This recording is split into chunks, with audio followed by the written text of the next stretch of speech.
Assalamualaikum warahmatullahi wabarakatuh. Saudara-saudara, dalam kesempatan yang berbahagia ini, mari kita tetap meminta kepada Allah semoga kita senantiasa diberi kesehatan dan keselamatan, bahkan kebahagiaan dari Allah Subhanahu wa Ta'ala. Ada beberapa pertanyaan yang sering terjadi, yakni sering terjadi di sekitar kita, dan ini musiman, yakni tentang apa dan bagaimana hukumnya menukar uang yang ada di pinggir jalan. Karena berbeda antara menukar di pinggir jalan dan menukar di bank. Kalau menukar di bank, kita akan mendapatkan seperti apa yang kita tukar tanpa ada kelebihan apapun.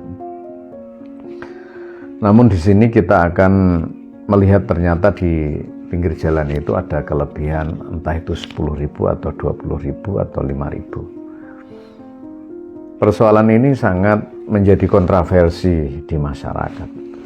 Ada yang keras, ada yang lunak, dan ada yang biasa-biasa saja. Ada yang keras sampai mengatakan ini adalah riba dan lebih keras, lebih lebih mengerikan daripada dosa zina. Tapi ada sekelompok yang membolehkan.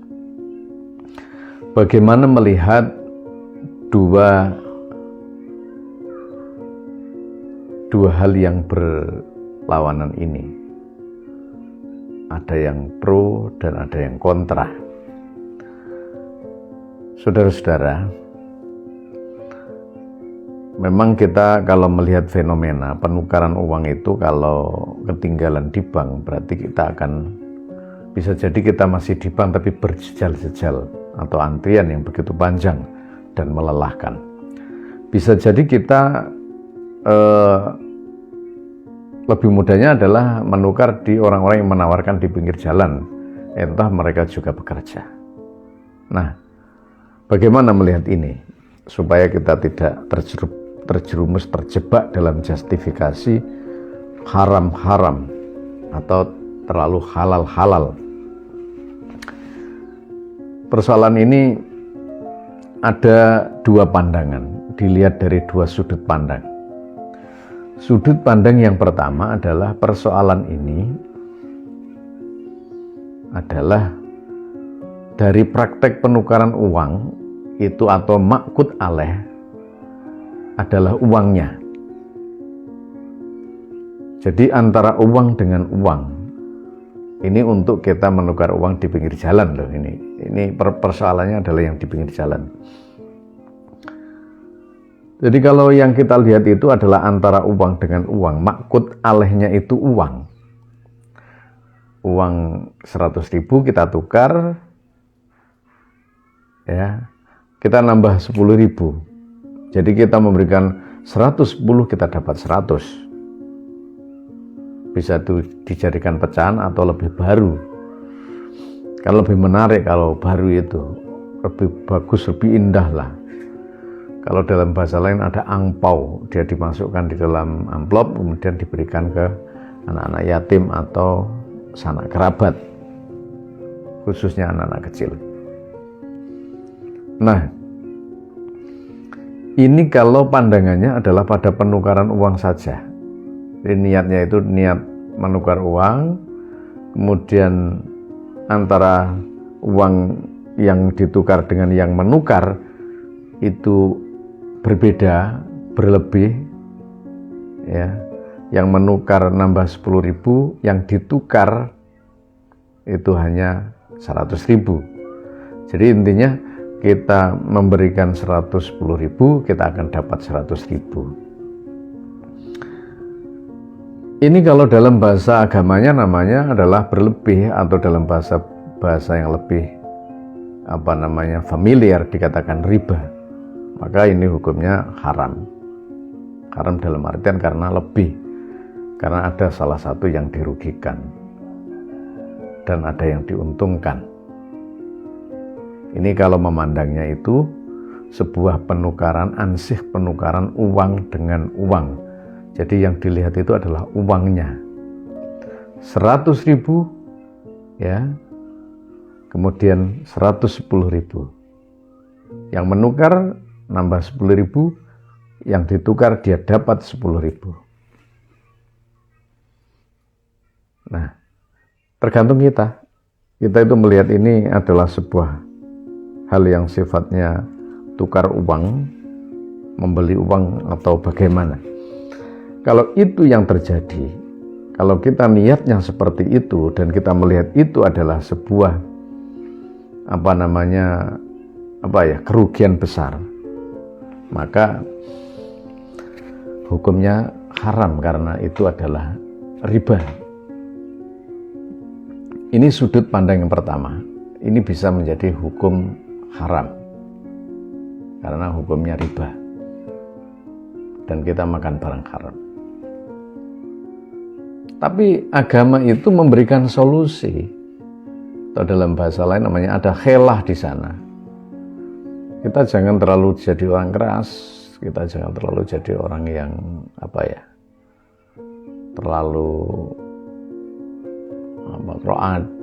terlalu lurus, jangan. Karena kita berhadapan dengan manusia, di mana letak kasih sayang terhadap manusia itu di mana. Nah, sudut pandang yang kedua sebagai solusi adalah ada yang memandang bahwa praktek penukaran uang ini adalah makud alehnya, ini adalah jasa.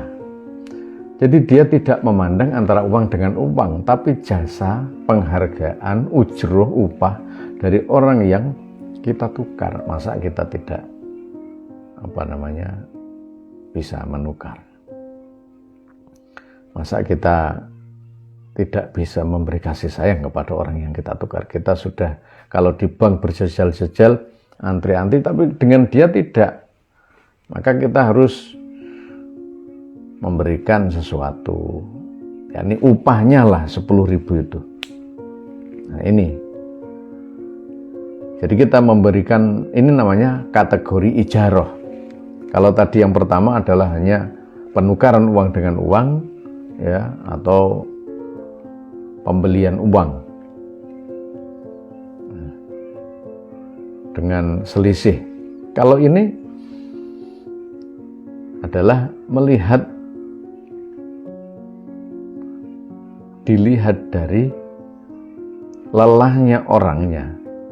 Ini namanya akad ijaroh atau kategori ijaroh.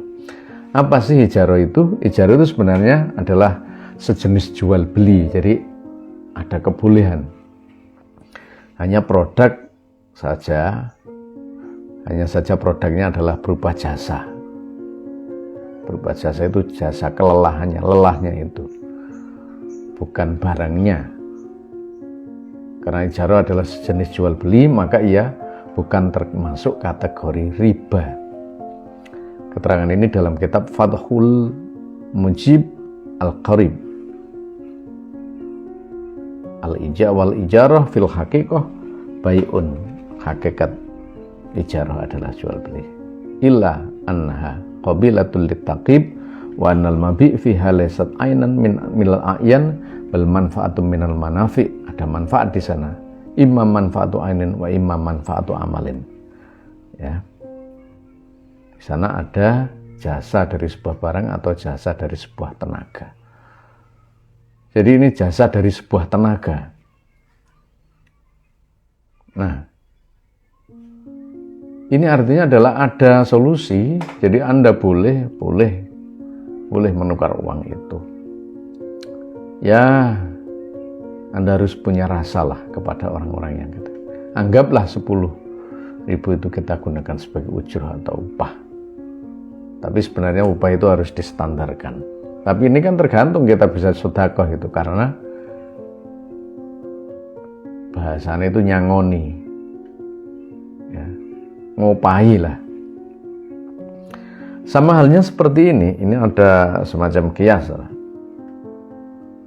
Waqad taqwal ainu tab'an kama istajaro imra'atun li'irdoin. Seperti seorang perempuan, ya, seperti kita mengikuti sebagaimana bila seorang menyewa seorang perempuan untuk menyusui anaknya, maka itu boleh berdasarkan Quran.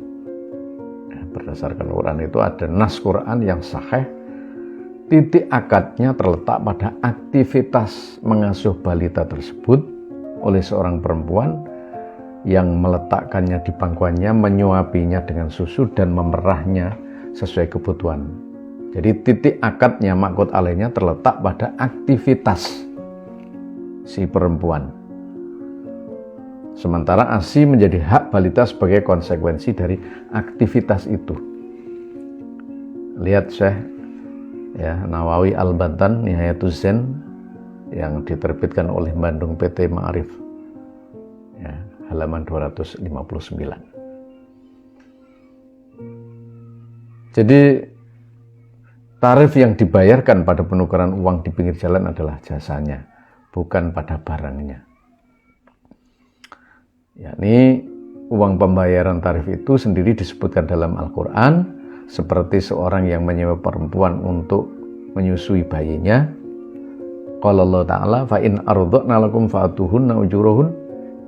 Ya, ada ilaqul ijarah bi fi'lil irdha la bil laban. Tidak susunya, tapi kelelahannya itu yang diberi ijarah, yang diberi ujruh, upah. Kifayatul Akhyar Beirut Darul Fikri 1994, ya, juz 1 halaman 249. Maka di sini kita bisa memilih. Ndadane wong sing menukar barang itu tidak bingung. Berarti yang satu hukumnya ada yang mengatakan haram itu kalau penukaran itu adalah yang dilihat itu uang dengan uang yang berlebih. Tapi kalau yang dilihat itu adalah jasa, kemudian dari kelebihan uang itu digunakan untuk ujruh atau upah kepada orang yang itu, ya diperbolehkan. Ila antarodhi minkum, kedua-duanya kalau sudah ridho malah boleh. Apa sih salahnya kita kita memberi upah kepada orang yang telah memberi manfaat kepada kita? Ya jangan anggap ini sebagai penukaran barang kemudian berlebih, jangan. Anda kan harus punya sifat kemanusiaan, sehingga sifat kemanusiaan itu bisa dijadikan sebagai landasan. Islam itu mudah, Islam itu tidak sulit. Hanya orang-orang kadang-kadang mempersulit. Asal jeplak, ngomong haram, padahal tidak tahu bagaimana sebuah persoalan itu harus ditafsil sehingga akan menunjukkan hukum yang insya Allah bisa dipahami. Wong maringi tiang, maringi wong manusia itu kan boleh. Jadi anggap saja itu sebagai upah, ujruh bagi orang-orang yang itu. Ya kita ikhlaskan sajalah. Kalau Anda tidak ikhlas, kenapa Anda harus menukar barang? Apa artinya?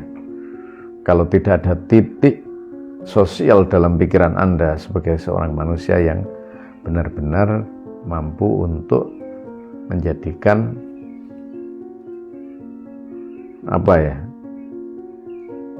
sosial atau saling membantu itu menjadi sebuah tujuan kita. Semoga Allah memberikan kekuatan iman dan Islam kepada kita, dan semoga Allah memberikan kebaikan demi kebaikan. Kita dikuatkan, kita diberi kesehatan oleh Allah Subhanahu wa taala. Wallahul muwaffiq ila aqwamit thoriq. Wassalamualaikum warahmatullahi wabarakatuh.